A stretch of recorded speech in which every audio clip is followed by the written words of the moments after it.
Welcome back to the channel. If you're new here, make sure you stay till the end, because today's story will leave your mouth open. It starts with a little girl, and ends with a secret that will shake you. Her name was F. 13 years old. Small, quiet, and always sitting at the back of her class. Every day, she wrapped a scarf tightly around her head, even when the sun was high and hot. But one windy morning, her scarf flew off during assembly. That was the beginning of everything. Her classmates gasped. Some laughed. Her head looked different, patchy and rough in some places, smooth like glass in others. From that day, the name-calling started. Bald eagle, juju girl, scarf head. And every time someone whispered, she kept her head down, like always. Nobody knew what was really going on behind closed doors. F had lived with her stepmother since she was 5. Her real mum had died early, and her father, well, he was around, but not really there. Always working. Always tired.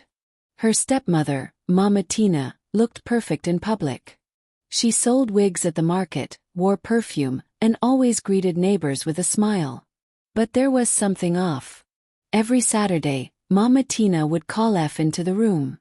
She'd bring out a black bottle that smelled like burnt rubber mixed with pepper. "This oil will make your hair grow," she said each time. And each time, it burned more than the last. F wanted to scream, but she couldn't. Because if she did, Mama Tina would press harder and say, "You want to look pretty or stay like this forever." By Monday morning, another bald patch would show up. And the scarf would be tighter. She stopped looking in mirrors. But the truth was darker than bad hair. Because what Mama Tina was doing had nothing to do with hair growth.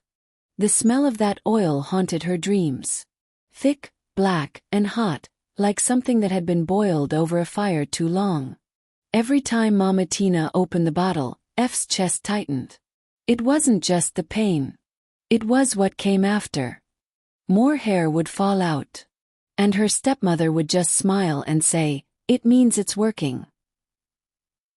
F never saw anyone else using it. She once asked, "Why does mine hurt and smell like smoke?" Mama Tina narrowed her eyes. "Because your own case is stubborn. You don't know what your real mother left behind on your head." Then she pulled the scarf tighter and walked out, as if the matter was settled. But F didn't forget those words. What your real mother left behind. What did she mean? One Sunday afternoon, while her stepmother went to the salon to braid a customer's hair, F tiptoed into the bedroom. She knew the oil bottle was kept in a red box under the bed. She pulled it out slowly, heart pounding. The black bottle was there, all right, but beside it, something else caught her eye. A torn page from a notebook. It was old and stained, with hand-drawn patterns and faded ink. At the top it read, "Hair binding rituals, not for reversal." Her hand trembled as she held it. The rest was scribbled in symbols and instructions she didn't understand. But her name was there. Her full name, written in bold red pen. She didn't hear Mama Tina enter until it was too late. "What are you doing there?" she barked, snatching the paper from her hand. Her face turned cold, eyes darker than F had ever seen them. "Did I not tell you never to touch my things?" F wanted to speak, but her mouth was dry. Mama Tina dragged her out of the room, threw her scarf on the floor and yelled, "You want to end up like your useless mother? Keep poking your nose." That night, F didn't sleep. She kept hearing the sound of a lock turning. And for the first time, she noticed something behind the house, a small iron shed with a rusted padlock. And Mama Tina had the key. F watched the shed from her window that night. It was small, metal, and hidden behind the old water tank. Nobody ever went near it, except Mama Tina.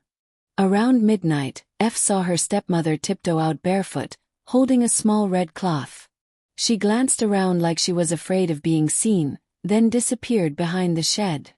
F pressed her face to the glass, heart thudding. She waited. 10 minutes passed. Then 20. Finally, Mama Tina returned, but this time her hands were empty. She went straight back into the house, not knowing F had seen everything. The next morning, F was quiet at breakfast. Her father sat as usual, eyes glued to his phone. Mama Tina smiled too much. Her laughter sounded too fake.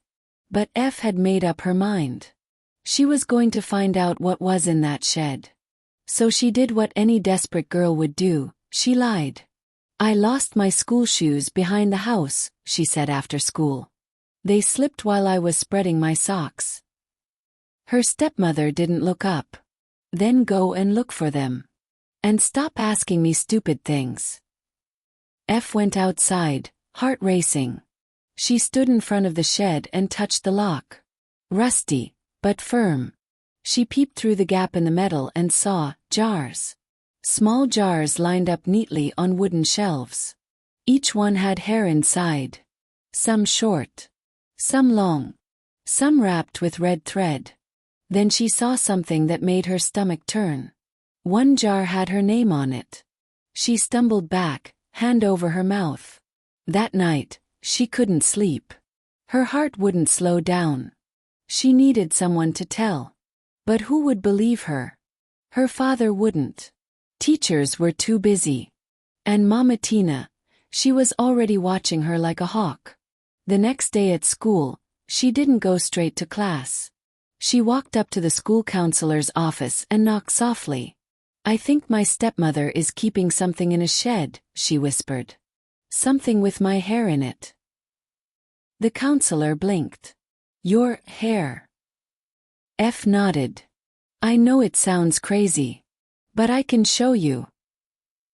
The school counselor stared at her for a long moment. "You're saying your stepmother is keeping jars of hair?" she asked slowly, like she was trying to understand a riddle. F nodded. "Yes. And my name is on one of them." She didn't expect the woman to believe her, but she didn't laugh either. She leaned back in her chair and asked gently, "Has anyone ever hurt you at home?" F paused, then whispered, "Not with hands. But she does things. She rubs oil on my scalp every week. It burns. And every time, more hair goes missing." The counselor scribbled something in her notebook. Then she said, "Okay, F. Thank you for telling me. I'm going to call someone to help us check things out. You've been very brave." For the first time in a long time, F felt a tiny drop of relief. That evening, 2 women came to the house. One was wearing a navy jacket and introduced herself as a social worker. The other held a small notepad and asked Mama Tina politely if they could speak. F stood behind the door, peeking. Her stepmother's face didn't change. She smiled, invited them in, even offered them water. F wanted to scream. She wanted to say, "She's lying." But the counselor had told her to stay calm. Then came the question. "Madam, there's been a concern raised about the shed at the back of your house. Do you mind if we take a look?" Mama Tina's smile cracked a little. "The shed?" she repeated. "Yes," the woman said, still polite but firm. She hesitated. "It's just where I keep my market things." "All right, then we'd just like a quick look inside." Silence. F's heart was racing again. Mama Tina picked up her wrapper, tied it tighter, and walked out with them. F followed slowly behind, hiding behind the water tank. When her stepmother unlocked the shed, the women stepped inside, and everything froze. One of them let out a gasp. They called for F's father. They took pictures. They picked up jars, murmuring to each other. And then one of them turned to Mama Tina and said, "Madam, we're going to need you to come with us." Everything moved fast after that. The neighbors began peeking from windows. Some came outside, whispering and pointing. F stood still, her hands shaking, watching as Mama Tina was led to the front gate. Her face had changed, no more smiles. No more calm. Her wrapper slipped a little as she tried to explain, It's just hair, for my wigs. I collect from customers. But the officials weren't listening. They asked F to pack a few things and follow them. Her father had just arrived from work, confused and sweating. He stammered, "What's going on here?" One of the women showed him a picture of the jar with F's name on it. He stared at it like it didn't make sense. "This was in your compound," she said. "And there are more, each one with hair and names written on the label." F didn't look at him. She just walked past him, holding her school bag like it weighed more than her body. They took her to a safe place that night. A small house where other girls like her had been taken in. One of the women gave her warm food and sat beside her as she ate slowly. "Can I ask something?" F finally said. The woman nodded. "If someone uses your hair, can they do something bad with it?" The woman paused before answering. "Some people believe that. But what's important now is, you're safe." But F wasn't sure. Because even though she was out of that house, something still felt wrong. Her scalp still burned. The next day, they brought in a woman from the police to speak with her. They showed her more jars. Some of them had names of other girls in the neighborhood, girls who had gotten sick or disappeared. One jar had no name at all, just a birth date. It was the same date as her mother's death. F's breath caught. That evening, she sat by the window, looking at the sky. She whispered, "Mummy, were you trying to warn me?" Because deep down, she knew this wasn't just about hair anymore. It was about a secret that had started long before her scarf ever fell off. The news spread like wildfire. Mama Tina has been arrested. They said she was using girls' hair for something strange. Even her husband didn't know. The whole street buzzed with the story. Women whispered at the market. Church members shook their heads in disbelief. Children who used to tease F now watched her from a distance, afraid to speak. Meanwhile, in the safety of the shelter, F's life had slowed down, but her mind hadn't. She was moved to a quiet room and given new clothes, warm meals, and a small diary to write in. But every time she touched her scalp, she felt that old sting. As if her body remembered what Mama Tina had done. The counselors tried to get her to talk more, but she only gave short answers. Until one afternoon, she overheard a conversation between two social workers. One of the jars had a small photo inside. Of who? They think it might be F's mum.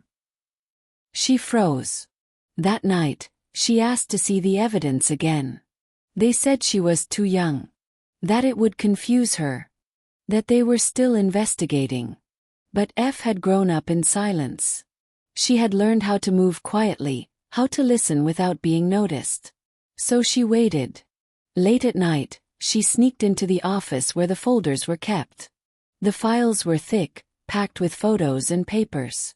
She opened the one with her name and flipped through. And there it was. A tiny photo, black and white.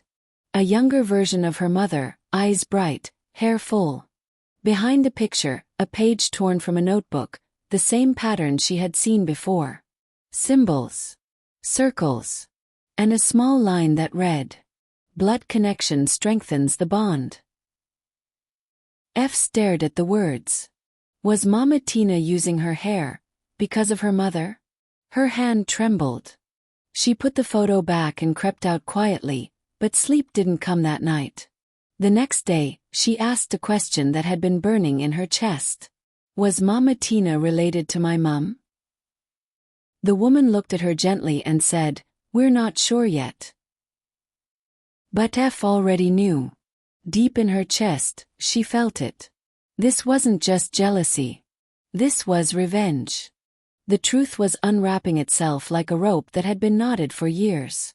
The next morning, F sat with a quiet woman from the police who had kind eyes and soft hands. She spoke slowly, like she knew the words could wound if not placed carefully. "We went through some of Mama Tina's records," she said. "And we found something interesting, something about your mother." F leaned forward. She wasn't just her friend, the woman continued. They were cousins.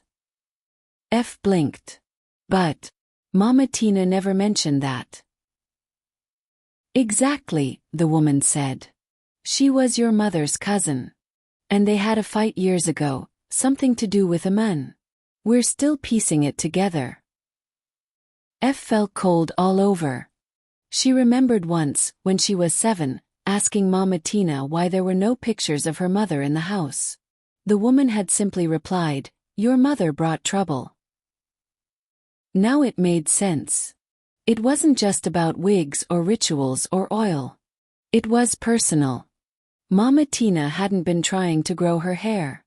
She had been punishing her. The officers showed F more items recovered from the shed, old photographs, locks of hair sealed in wax, even scraps of clothing that belonged to girls from the neighborhood. It was bigger than they thought. Girls had been getting sick, some went missing, others had bald patches and didn't know why. Everything pointed back to Mama Tina.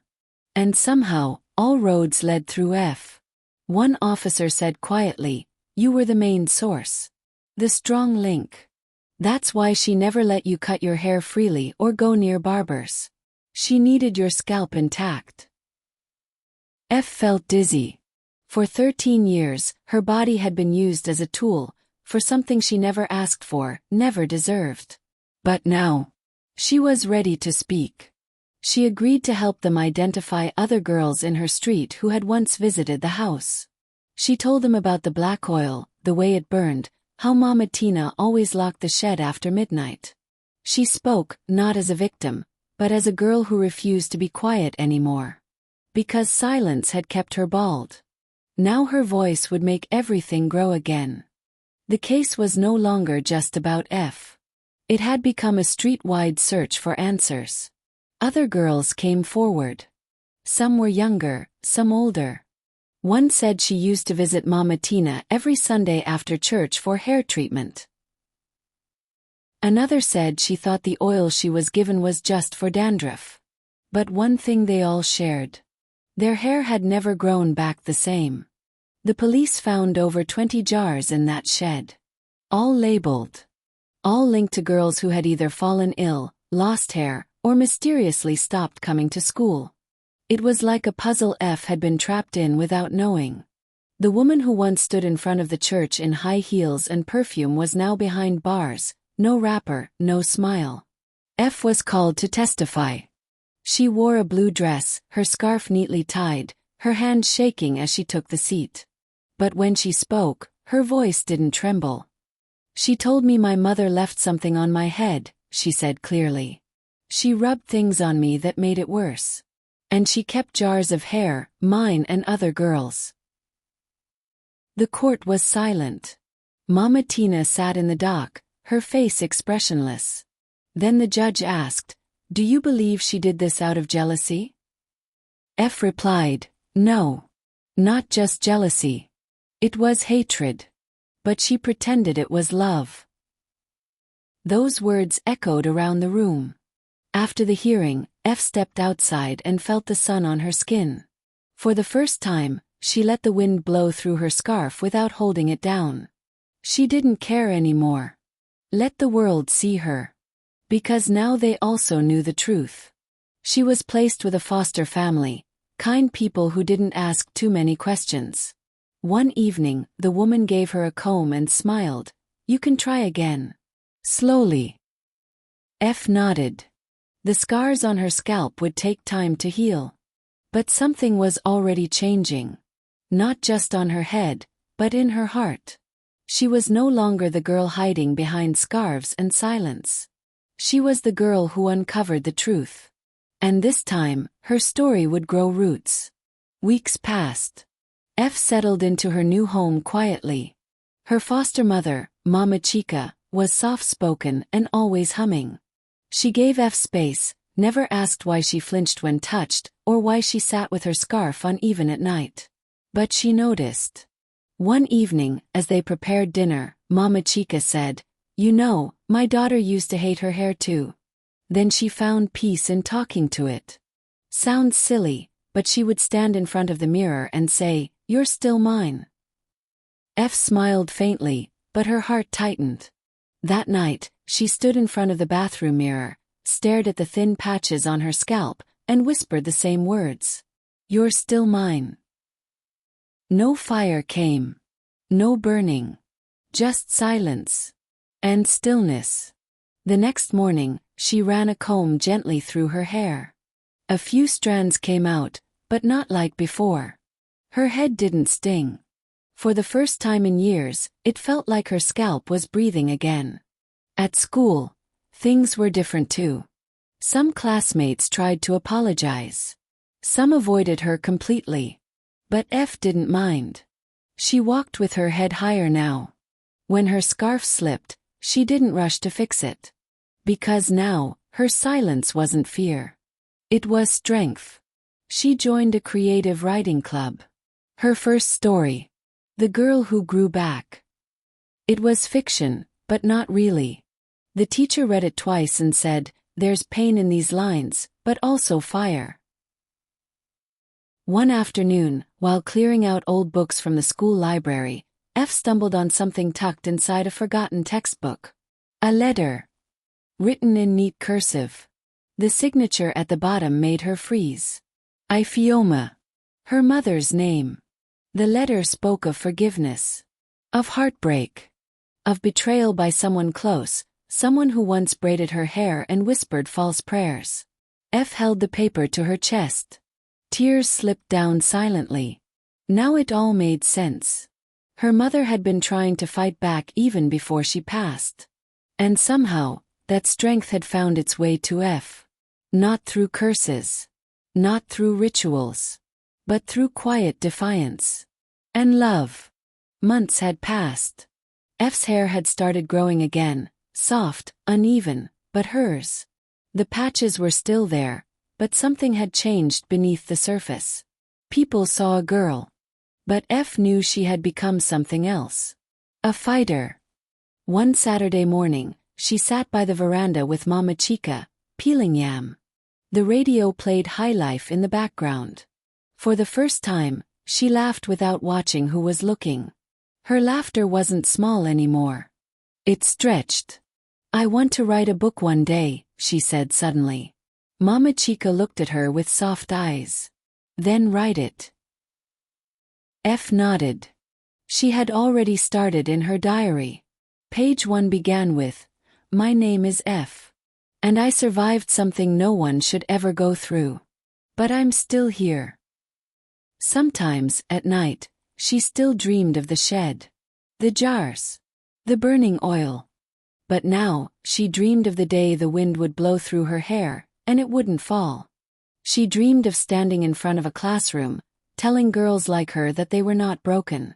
That their silence wasn't weakness. That even with patches, even with pain, they could still grow. One day, she visited the school she left behind. She wore a loose head wrap, not to hide, but to honor what she'd been through.